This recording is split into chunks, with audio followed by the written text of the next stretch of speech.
Good afternoon, evening, and welcome to the weekly Byte with Miles and Miles, your weekly roundup of gaming news. Today's headlines.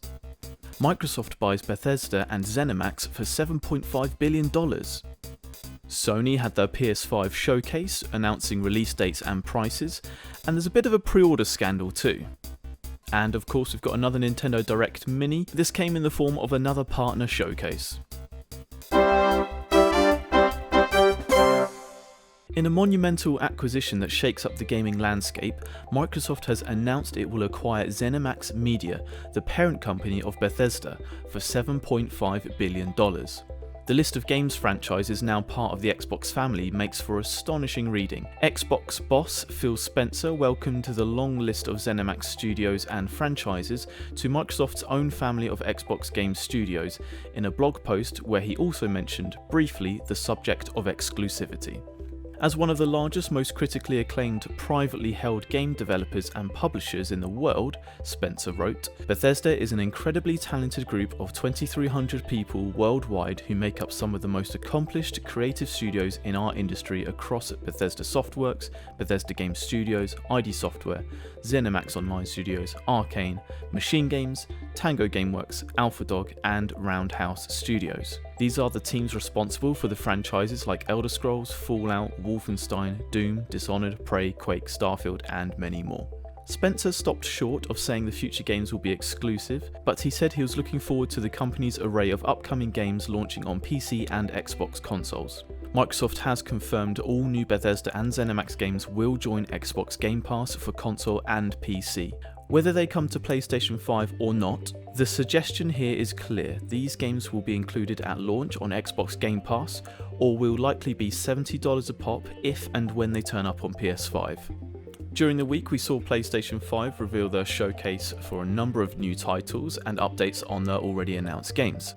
It was an exciting show full of promise and of course the release date and price of both consoles at the end. Here's a quick rundown of the main titles that were shown off that evening. Things kicked off with the announcement of Final Fantasy XVI, a console exclusive that's also coming to PC, we were told. We also saw extended gameplay of Spider-Man Miles Morales, which looked amazing. It also seems it's coming to PS4. Hogwarts Legacy could be an interesting RPG based in the world of wizardry, some more campaign footage of Call of Duty Black Ops Cold War, an exciting new trailer from Resident Evil 8 Village. Seemed to show off more but has me more curious than ever. We saw Abe in 4K in Oddworld Soulstorm, a teaser for a new Five Nights at Freddy's game called Security Breach. Looks like there may be more freedom than just the one security room. Another look at timed exclusive Deathloop, explaining a bit more how you can get your assassin targets to line up together.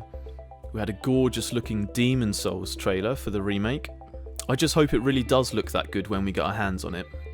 Sony announced the PlayStation Plus collection, basically a new benefit where you get a lot of the first party PS4 games included in your subscription. Then of course we had the price and dates reveal. The main PlayStation 5 with the disc drive will cost £449.99 in the UK, and the digital edition will set you back £359.99. Both consoles were set to release on the 12th of November in most regions, but it seems that the UK has to wait another week until the 19th of November. And last of all, the cherry on top of the show, a little teaser for God of War 2, which I can only imagine will be titled God of War Ragnarok, but that remains to be seen. That is slated for a 2021 release. The show was an absolute hoot, and that's all well and good. We saw lots of lovely details about some fantastic new games and of course the long-awaited price and release date. Unfortunately, not everything went smoothly though. Sony have been saying for a long time that customers will have plenty of notice to prepare for pre-orders. Unfortunately, it seemed later that evening, pre-orders were available on most retail sites without any official announcement. All information was coming down second-hand through Jeff Keighley's Twitter account, and retail sites like Game and Amazon were crashing under the weight of everyone trying to scramble for their pre-orders.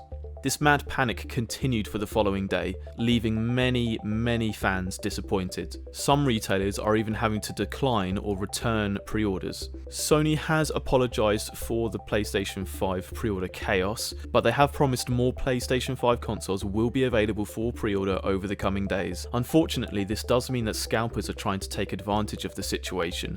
We also saw another sneaky direct put out by Nintendo, this time a Direct Mini partner showcase. Here are just some of the highlights from the show. A brand new Monster Hunter title called Monster Hunter Rise, set to release on the Switch on March 26, 2021. And following that announcement was Monster Hunter Stories 2 Wings of Ruin, slated for summer next year. The second game in the series, Ori and the Will of the Wisps, launched on the Nintendo eShop the very same evening. An enticing looking new Rune Factory game, Rune Factory 5. This seems to be a really good mix of your typical RPG mixed with Harvest Moon elements. And we saw a couple of ports like The Long Dark, Hades and Sniper Elite 4. There were a couple other titles mentioned, but those are my noteworthy highlights.